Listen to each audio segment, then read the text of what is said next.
హిందూ సాంప్రదాయంలో ప్రతిరోజు ఒక ప్రత్యేకత ఉంటుంది. సాధారణంగా అయితే రోజుకో దేవుళ్ళకు పూజ చేస్తుంటారు, ఉపవాసం చేస్తుంటారు. హిందూ సాంప్రదాయంలో ఒక్కో రోజుకు ఒక్కో ప్రత్యేకత ఉన్నట్టే చొల్లంగి అమావాస్యకు కూడా ఓ ప్రత్యేకత ఉంటుంది. చొల్లంగి అమావాస్య అంటే కొంత మేరకు పల్లెల్లో మూఢనమ్మకం కూడా ఏర్పడుతుంది.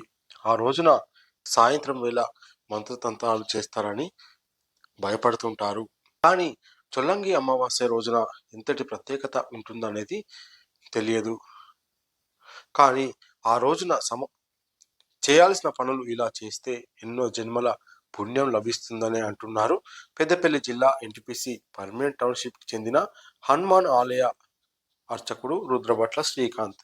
నెల 29వ తేదీన చొల్లంగి అమావాస్య ఉన్నందున ఆ రోజున ఏం చేయాలి, ఎలాంటి పూజలు చేయాలి అనే పూర్తి విషయాలు ఇప్పుడు ఆయన మాటల్లో విందాం.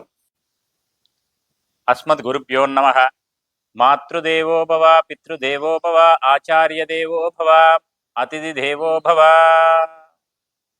ముఖ్యంగా ప్రతి మాసం లోపల వచ్చేటువంటి అమావాస్య తిథి ప్రాముఖ్యత ఏమిటి అని చెప్పేసి అడుగుతున్నారు. ప్రతి అమావాస్య పితృదేవతలకు ప్రీతికరమైనటువంటి రోజు.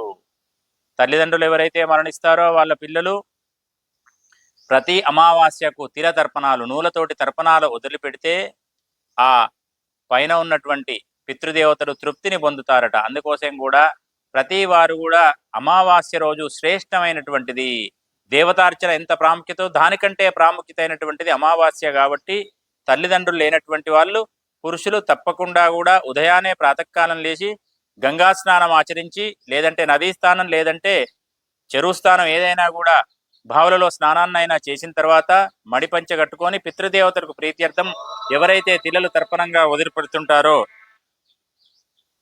వాళ్ళ యొక్క వంశం వృద్ధిలోకి వస్తుంది. ఎందుకంటే పితృదేవతలు తృప్తి చెంది ఆశీర్వచనాన్ని ఇస్తారు. కాబట్టి సనాతన హిందూ ధర్మం లోపల ఈ యొక్క సాంప్రదాయం అనాదిగా వస్తుంది. కాబట్టి అందరూ కూడా పాటించి ఆ తల్లిదండ్రులకు ఆత్మకు తృప్తినిచ్చి మీరు కూడా మీ సంతానంలో వృద్ధిలోకి రావాలని చెప్పేసి కూడా ఆ తర్పణాలు వదిలిపెట్టండి. శుభం.